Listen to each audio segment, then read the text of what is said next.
Welcome to Prime Life. We call it Retirement 2.0. Leave each episode with tips and new ideas to help you navigate retirement in our new age. It's your time. Make it count. This podcast is for educational purposes only. It is not intended as medical, investment, or financial advice. We do not sponsor or endorse any of the individuals, companies, products, or services featured on this podcast. Any statements or opinions expressed are of the individual who makes them. We hope you enjoy the episode. Hello and welcome to another episode of the Prime Life podcast. Very excited for today's conversation and to catch up with our co-hosts. It's been a minute since I've been on, so I'm very excited to be back. Joseph, how are you?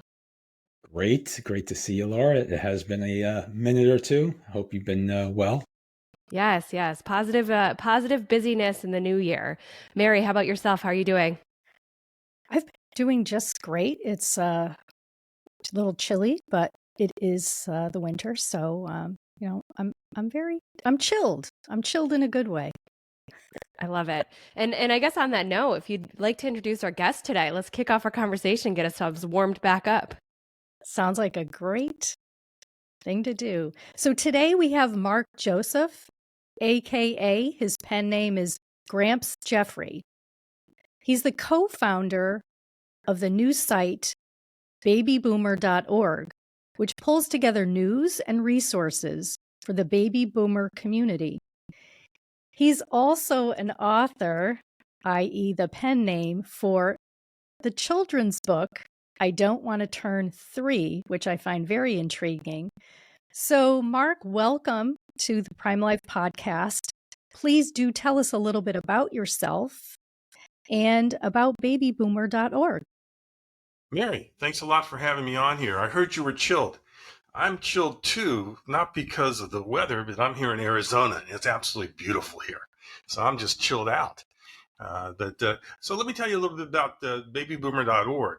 You know, the baby boomer generation is as diverse as any generation before or after us because of, think about all the division we've got in politics, in religion, in ideas. So we're very, very diverse. But the one thing that the baby boomer generation has in common is a connected, shared experience. You know, when we were growing up, there are only 3 television stations. We all had landlines. So we got all the information all the same way. So, when you think about the baby boomer generation, we were there for the Kennedy assassinations. Martin Luther King Day was just yesterday, and we were there when he was assassinated. All the landings on the moon, we were there. Birth control became very widespread during our generation. Vietnam, we had to live through Vietnam, all the riots in the streets. But we have music. The music brings us together, whether it's Elvis or the Beach Boys or the Beatles or Three Dog Nights, Association or the Supremes. We've got this music that brings this generation together, even now on the oldie stations. We've got the movies that brings this generation together, whether it's Butch Cassidy and Sundance Kid, Jaws, or pretty much any of the Spielberg movies, Animal House, Star Wars, The Godfather. These are all connected experiences this generation has. So we decided to build a site that would not only talk about the past, the great music and the movies and so forth, but would concentrate on the resources that we need today, whether it's retirement, which I know you're all involved in, finance, travel, all these things, playing pickleball. That's what our generation does now. And we wanted to talk about the challenges of the future, all the technological advances that we're playing with right here on this call itself, all of the health issues that we've got to deal with, whether it's Alzheimer's or dementia, which I know you all address in some of your past podcasts. So that's what this site's all about. It's information for all of us of the baby boomer generation. I love that. And it's interesting too, because we talk about connection in a lot of the previous episodes. So I'll touch on that in a moment, but I have to shout out Jaws. I love Jaws. So my parents are of the baby boomers generation, and my father got me introduced to Jaws way back in the day. So I remember sitting down in the TV room on like the special movie blanket, and you couldn't get too close, and Jaws was coming on. So it's like something I hold dear to my heart. And oddly enough, I was actually around a few weeks ago with my daughter out at a bookstore, and she's 2, and she picked up a golden book. Right, we all remember the golden books with the golden binding down the side. Well, they've come out with a new series of them.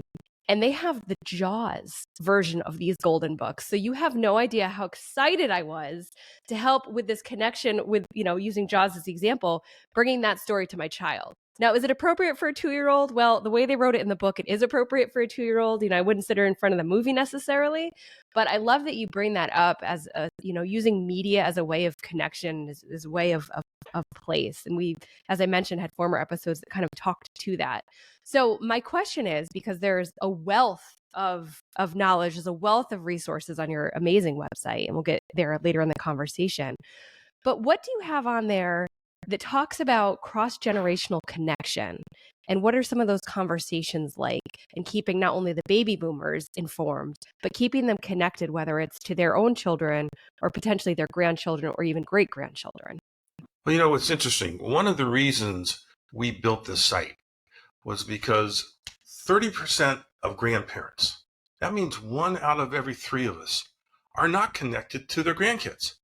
I mean, we may show up at the birthday party or we may come at Christmas time, but that's all we have to do, because, a third of grandparents are saying, hey, I raised good kids. Let them raise the kids. I'm going to go play pickleball. So, that is a real issue. And that's one of the reasons we built this site. Now, let's step back a second. Why is this? Why is a third of us just not really involved?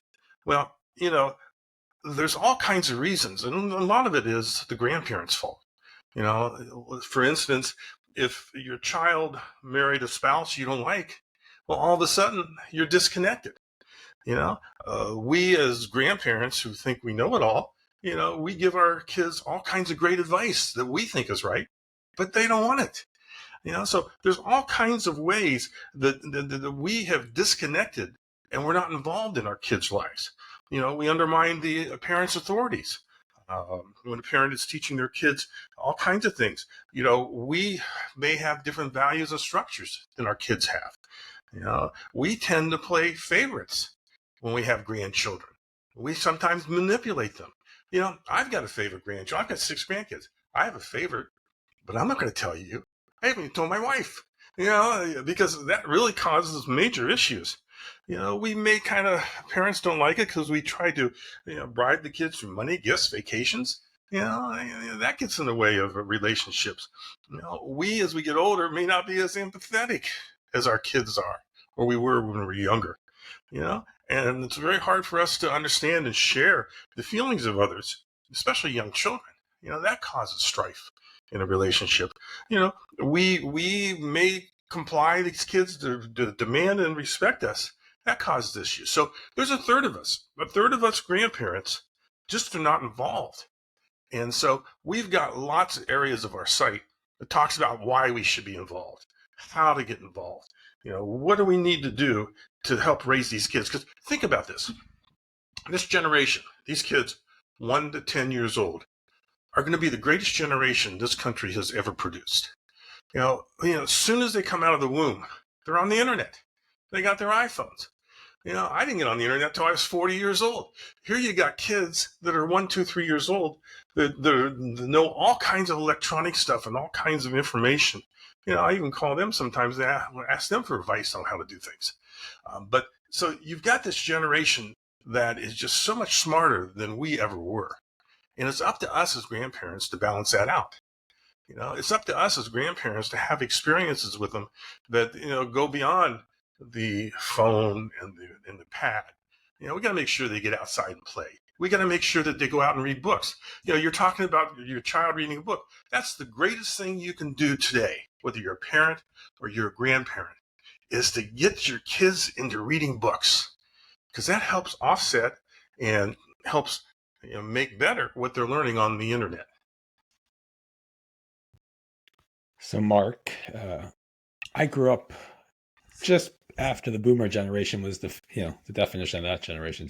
I think I had 5 channels, and I still had black and white TV, and we still had to play with the ears, right? So, and I'm a big fan of Jaws and Animal House and some of those other films you mentioned. This 1/3 of grandparents not involved is hitting home a little bit. Topic for another conversation. But what can a grandparent do if, you mentioned the spouse issue, all right? Like reading a book is one way to get involved, but how does that relationship get, repaired, if you will? What advice do you have there? Very practical, or other practical advice for a grandparent to be involved with their grandchild for whatever reason they may not be currently. And we'll get that answer after a brief word from our commercial sponsors. NASA is always working harder to be your carrier of choice. We offer insurance products that can help you meet your retirement goals, such as protecting your savings, securing lifetime income, or paying for healthcare costs. We're dedicated to providing best-in-class service and are keeping things simple, and we'll have your back. We have around 400,000 policyholders and contract holders and have been doing this for a long time, 170 years, but we remain humble enough to always try to improve. For more information, visit nfg.com. Nassau insurance products are issued by Nassau Life and Annuity Company of Hartford, Connecticut, Nassau Life Insurance Company, East Greenbush, New York, or Nassau Life Insurance Company of Kansas, Overland Park, Kansas. Subsidiaries of Nassau Financial Group. Products are not available in all areas. Policyholder counts are for all Nassau companies as of September 30th, 2022, and are subject to change. Coverite is the first digital concierge health insurance platform focused on Medicare. Their mission is to make Medicare more transparent and accessible for America's 60 million Medicare beneficiaries.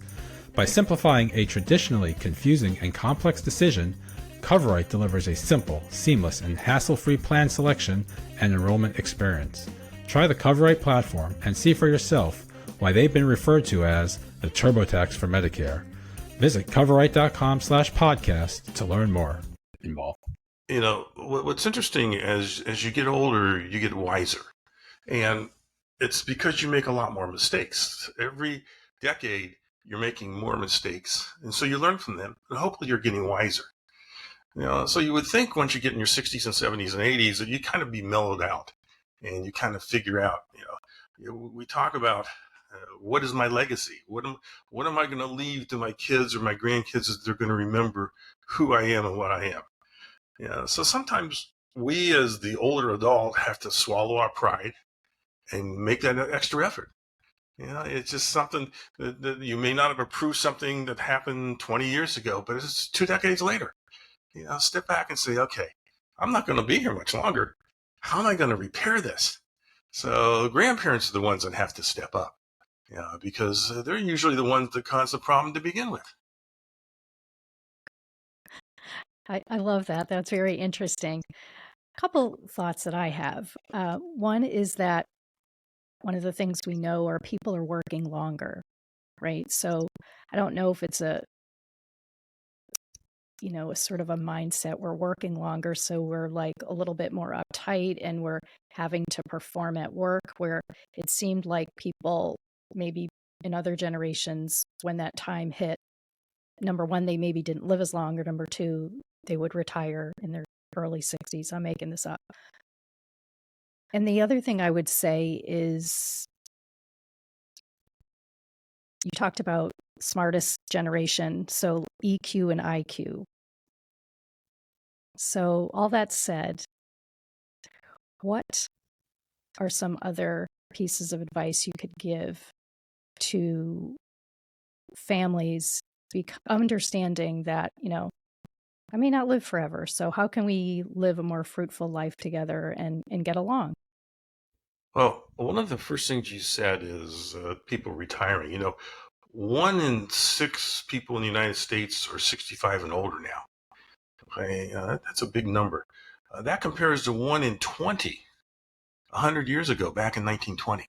I mean, think about that. So 1 in 6 Americans are are 65, of which majority of them are retired, comparing to one in 20. So it's a whole different generation, a whole different makeup of our society. And Social Security benefits are received by 48.6 million Americans. That's a lot. When you think about the Social Security, 10,000 baby boomers are turning 65 every day. So this population continues to grow. So I guess the question is, excuse me, what do you do? How do you get involved? What do? You got to make the effort. I mean, think about it. When we were growing up and we were younger, we pick up the phone because we had landlines. We talk to each other. And now we all have cell phones. If I want to get a fast response from any of my kids, or even the one or two grandkids that have cell phones, you got to text them. They don't pick up their cell phones either. So it's a whole different way of communicating. We have to learn how to do that. We have to learn how to communicate with this younger generation, because out of sight, out of mind. They're not thinking about their grandparents. They got other priorities to do. They got their video games to play. They're not thinking about us. Something interesting I noticed on your site is the number of contributors. So 461 listed as of today. Talk to us about that and about how sharing goes across not only generations, but also your community there online. One of the goals of our site, and our site's been around for a little over a year and a half now. One of the goals of our site was we wanted to have the best experts in every single category contributing information to our site. And that's how we build up these 461 contributors, of which you guys are one of them. And we're very happy for that.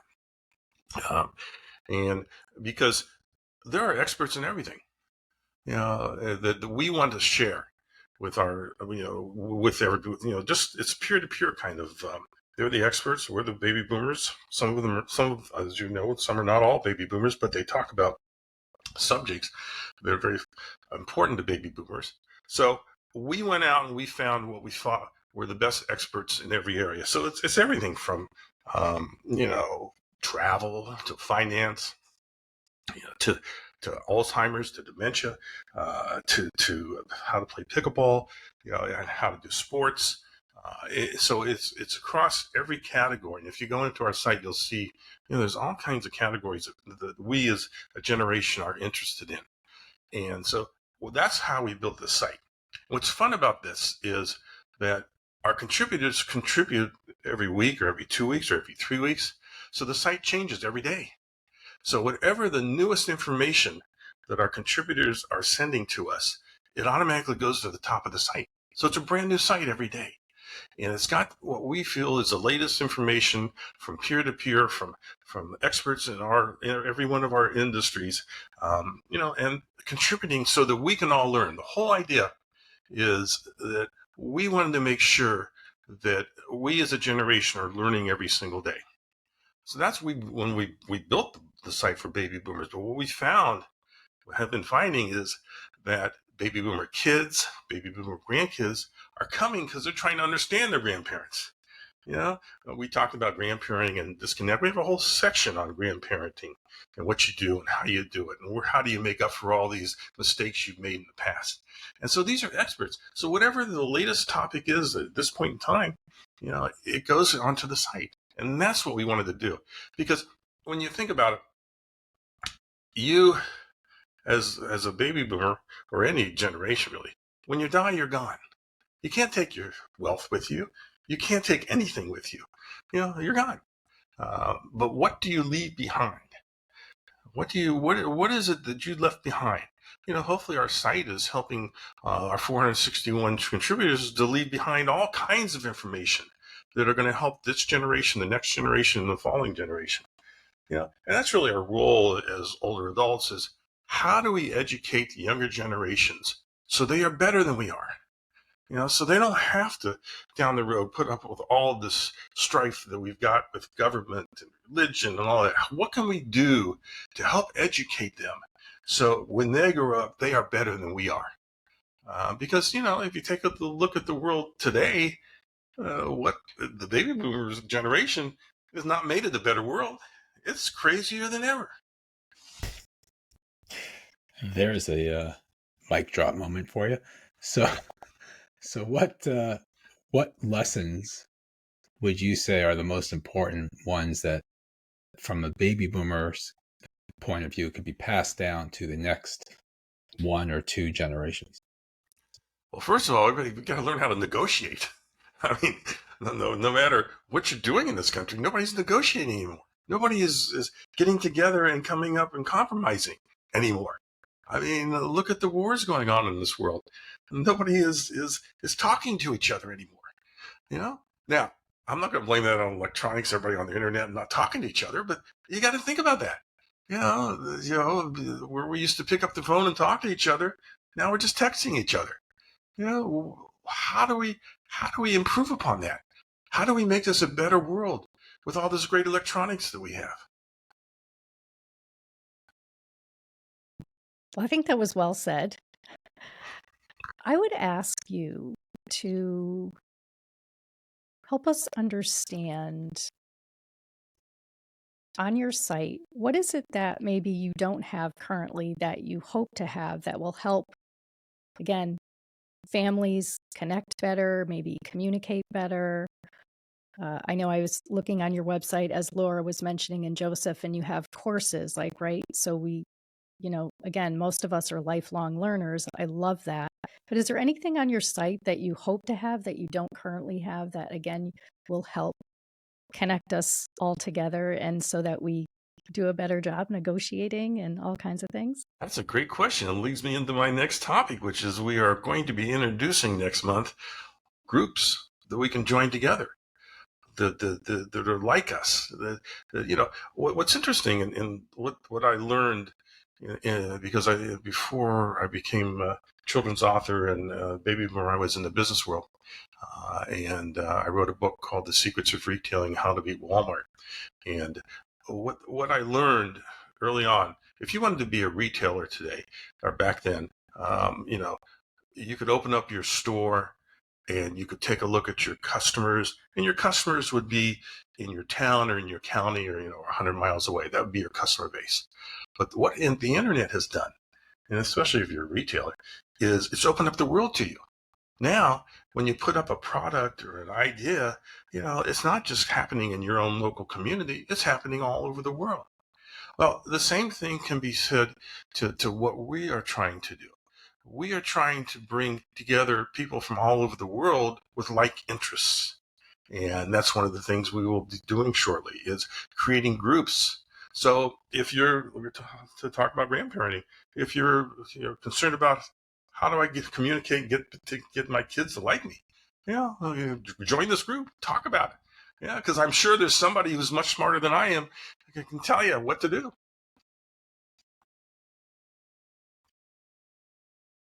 Now, I have a question. And you had mentioned the books. And I also have a second question about community, but I'm going to go down the book path because the book cover is over your shoulder, and I'm very curious about it. So talk to us about the children's book, Don't Want to Turn 3. Now an ad from one of our sponsors. Remember when you could trust the news? Well, then check out Walter. Walter is the free, no-nonsense newsletter for grown-ups that comes to your inbox 3 times a week. From current trends, aging in place, travel, retirement, and everything in between, including a dash of pop culture trivia and throwbacks, Walter is a great way to start your mornings and to stay informed. Oh, and did we mention that it's free? Check us out at thisiswalter.com. Get smart. Get Walter. It's a true story. The reason I wrote this book was during the pandemic. We were in isolation, except for being able to be with our family. That gave me special time to interact and watch my kids. And about 6 weeks, I had all 6 of them here at the same time because of the pandemic. And all 6 of these kids have completely different personalities. The one thing that they do have in common is a sense of curiosity, and how excited they get, when they do accomplish something. watching them grow year to year and how they interact with each other really is the purpose of this book. What goes through a toddler's mind?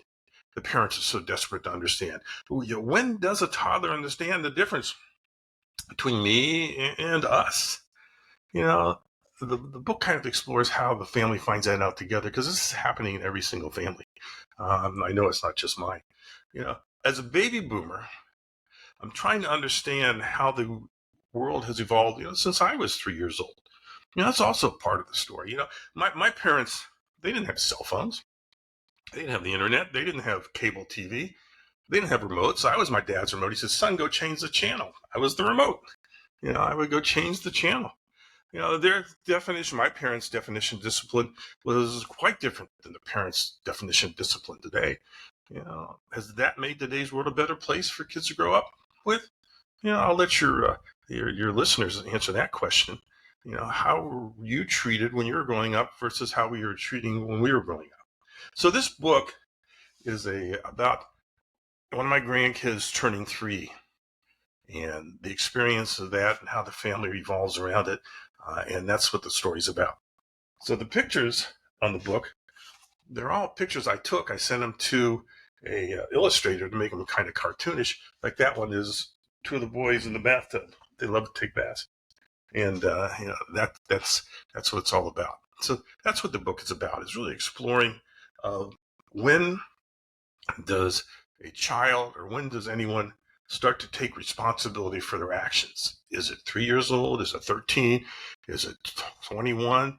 I know plenty of 63-year-old people that still don't take responsibility for their actions. So that's kind of what the book's all about.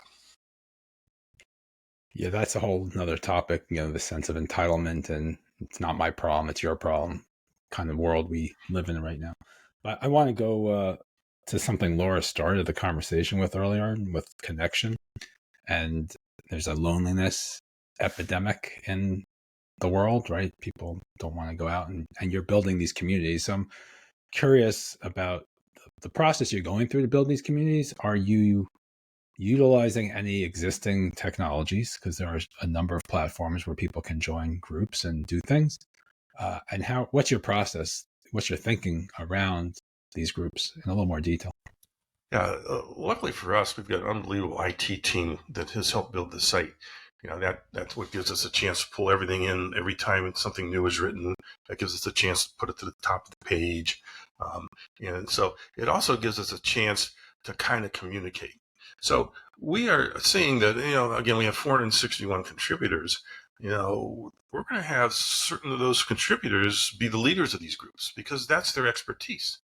I know that your last podcast is on Alzheimer's and dementia. We're going to make sure that the people that are contributing with us who have the expertise in that and live that, more importantly, have the passion. That's what we're looking for out of our contributors. They have a passion for what they're doing. That they're not doing this because they have to. They do it because they want to. And so they will be part of the leadership team of each one of these categories, and then everybody can just join in and communicate with each other. That's wonderful. I think that's great. You're building again such an amazing community, and you're touching upon, I don't know, when I was looking at your website, I was like, well, what don't they have, right? You've connected all of the dots. Before Laura comes on and asks the last question that we always end with a guest, as we wrap up, can you give us any final thoughts, Marc, on why should people go to your site? What can they get? How can they benefit? Connection is probably one of the main reasons they should go to our site. As we get older, we also get isolated. Maybe our spouses died. Maybe our kids are living halfway across the country. It's when I was growing up, I was lucky. My grandmother lived 2 blocks away. My uncle lived up the street. That doesn't happen anymore. I got kids all over the country, and so this happens to all of us. So I would say that if you're looking for a connection, looking to make sure what you're doing is not isolated, that there's others like you. There's others who want to pass on their legacy. The others want to teach their children and their friends And I'd say, come to the site, get involved. That's what it's all about. We're .org. We're trying to make it so that people do connect. I love that. And that I think is going to be part of what you may answer here. So Marc, we like to ask our guests as we get to the end of our conversation, what is your why? You've done many things. You could wake up and do anything, yet you wake up and you do this. You run this site, you connect people. What is your why? When I was growing up, and then I got married and started my career and so forth, I found that my priority was my job. I wanted to be the best of whatever I could at my job. And so that's what drove me in my 20s and my 30s. But then I kind of realized I'm missing out on the other part of life, which is, get involved in my kids' life. I can't tell you how many soccer games I missed or concerts I didn't go to, and so, I think that said to me, again, as you get older, every generation, you get a little wiser because you make more mistakes. That said to me, I can't let my kids do that to their kids. I've got to make sure that we are all looking out for each other. So now I'm going on my grandkids' soccer games, so that's my why is, I got to make up for time in the past. And if I can help others doing that, then it's worth it. That's wonderful. And Marc, if people want to reach out to you, learn more about the work that you're doing, the site, have questions, want to become an affiliate, maybe a contributor, what is the best way for them to get in contact with you? Oh, just go right to babyboomer.org, or you can email me at Marc, M-A-R-C, at babyboomer.org.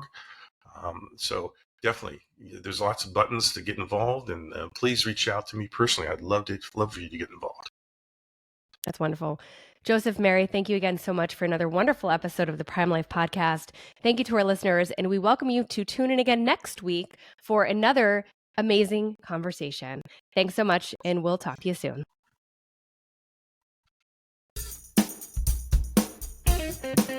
Remember to subscribe to the Prime Life Podcast anywhere you find podcasts. You can find all of our episodes, contact information, and more on our website, primelifepodcast.com. Stay connected with us. Follow us on LinkedIn, Instagram, Facebook, and TikTok.